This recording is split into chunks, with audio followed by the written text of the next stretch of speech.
Well, as the 16 Days of Activism campaign draws to a close, field workers believe the campaign does a little more than highlight the problem. South Africa has the highest rate of abuse of women and children in the world. The World Health Organization says 60,000 women and children are abused monthly. However, field workers believe this number could be closer to 100,000 women a month. For a large number of these abused women, there is no recourse or escape, as Janine Lee reports. Sometimes murder and domestic abuse shines a light in the darkest places. The murders of Ruva Steenkamp, Jade Panayotu, Anine Boyson and many others all made national and international headlines. Yet there are thousands of others whose names we will never know. In South Africa, 1 in 4 women are abused and 1 in 6 women are murdered by their intimate partners. He would come and take me and hit my head against the cement wall and say, "You're just trying to entice other men." All I wanted to do was love him and expect him to love me in return, have a family. I didn't expect the treatment I got at all. I didn't think I warranted it.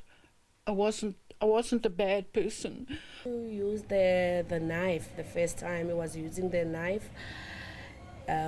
Also he was using the hammer. Anything that he gets when he is angry, he's using it.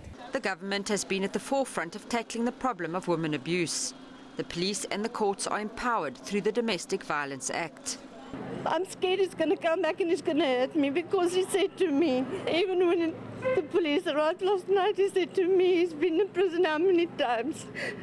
He's not scared of jail, and this time he'll kill me.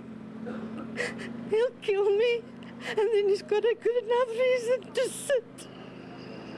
Pumezim Dayenga believes a court interdict against her abusive husband saved her life.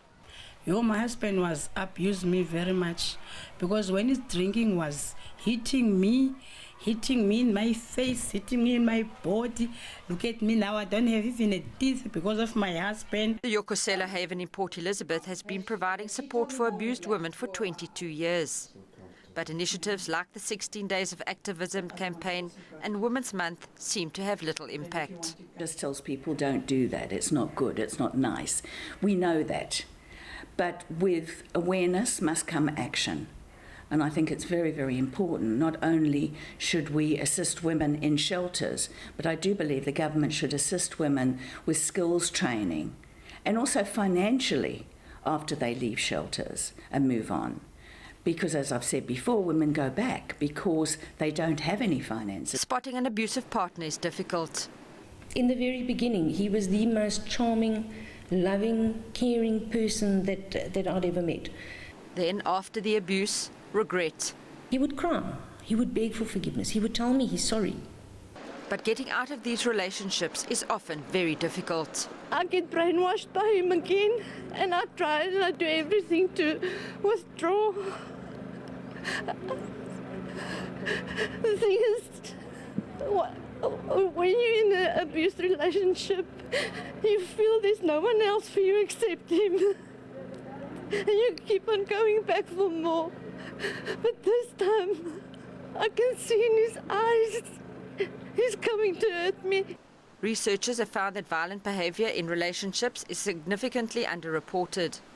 It remains one of the most common forms of violence experienced by South African women. The Domestic Abuse Act protects not only married women and their children, but those living with partners, same-sex or other, and those who share the same living space. Janine Lee, SABC News, Port Elizabeth.